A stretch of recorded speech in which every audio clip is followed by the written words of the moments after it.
At 61, the tragedy of Diane Lane is beyond heartbreaking. I didn't expect this story to feel this quiet. No explosions, no public breakdowns, just moments that slowly shape a person until they're unrecognizable even to themselves. And honestly, that's what makes it harder to watch. Let me take you somewhere strange. A train, no dialogue, no dramatic music, just a woman sitting still, but not really still. Her hands are shaking, her breathing is off. Something inside her is collapsing, but you can't quite name it. That's Diane Lane. And here's the part that stayed with me. None of it was planned. No script told her what to feel. No one explained the moment. They just said, go. And she did. One take. And somehow, it felt more real than anything else in the entire film. Because that's her whole life. Unscripted, unprotected, unfiltered. Now go back. Before the fame, before anyone knew her name, she's a baby. Her parents separate when she's just 13 days old. Not months, days. And by the time she's 6, her mother is gone. No big scene, no explanation, just absence. And I keep thinking about that, because when someone disappears that early, you don't just feel it. You build your entire personality around it. Now imagine this. You don't have a bedroom. You don't have a permanent home. You move from hotel to hotel.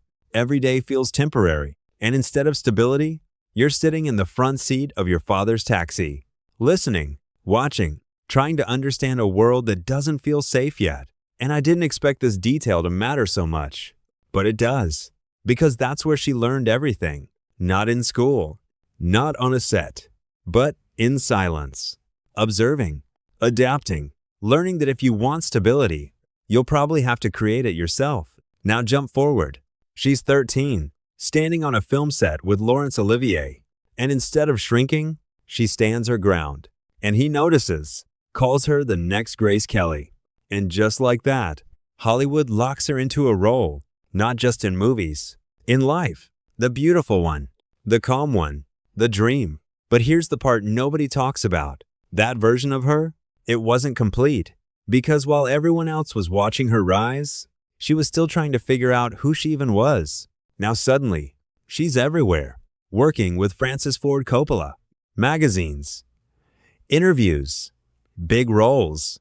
But something feels off, because she keeps getting cast the same way, not as the story, as the reason someone else has one. And I remember thinking, that has to feel empty, to be seen by millions, but not truly understood by anyone. So she disappears, not dramatically, just quietly steps back, stops chasing the spotlight, stops explaining herself, and people think she's fading, but she's not. She's protecting something. Now here's the shift, unfaithful, and everything changes. Because this role, it's uncomfortable, messy, real, a woman making decisions she knows will hurt people, and still making them anyway. And Diane doesn't soften it. She doesn't try to be liked. She just tells the truth. And that train scene, that wasn't acting. That was everything she'd been holding in, finally showing up. And for the first time, people didn't just see her. They felt her. Now here's where it gets complicated again. Because her personal life, it doesn't match the image people built. Marriage to Christopher Lambert, then divorce, then another marriage to Josh Brolin. And this one, it's harder. An arrest, arguments, moments that don't get fully explained, but you can feel them. And what stood out to me, she never turned it into a performance. No public breakdown, no interviews trying to control the narrative, just silence. In that silence, it says a lot, because when you grow up the way she did, you don't always talk about pain. You just carry it. Now here's the moment that surprised me the most. At Patruzich, she admits something openly. Affairs, no excuse, no attempt to protect her image, just honesty. And suddenly, everything people believed about her doesn't hold anymore. She's not perfect. She's not untouched. She's human. And honestly, that made her more real than anything else. Now fast forward. Years pass. She keeps working, but differently, not chasing attention, not trying to stay relevant, just choosing roles that feel true, living quietly. And I didn't expect this to be the most powerful part, but it is. Because in a world that rewards noise, she chose stillness. Now her life looks simple. Morning yoga, horses, a quiet home, and at the center of everything, her daughter, Eleanor Lambert. The one thing that grounded her, the one thing that stayed consistent. And I think that's what this story really is. Not tragedy in the way we usually think. No single moment, no dramatic collapse. Just a life shaped by instability and a woman who refused to let it define her completely.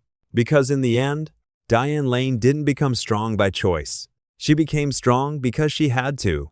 And somehow, she didn't lose her softness along the way. And that's the part that stays with you. Not the fame, not the roles, just this quiet realization that sometimes the strongest people are the ones who never had the option to be anything else.